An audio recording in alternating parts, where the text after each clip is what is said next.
Good job, Senador Bato.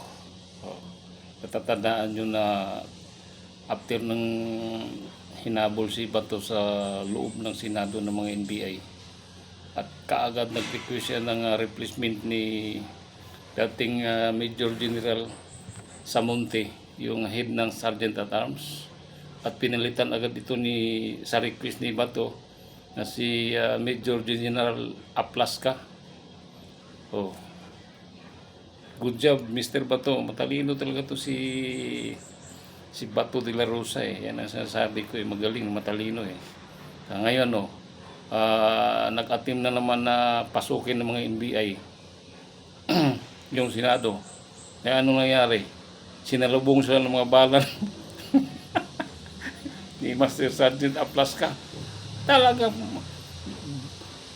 papatay kayo niyan ni Major General Aplaska, yung headmaster sergeant ng ano diyan sa Senate, si Mr. Sergeant Major General retired Major General Aplaska.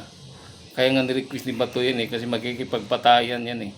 Kaya sige, pumasok pa kayo mga NBI, pasok para talagang papatayin kayo niya ni Aplaska.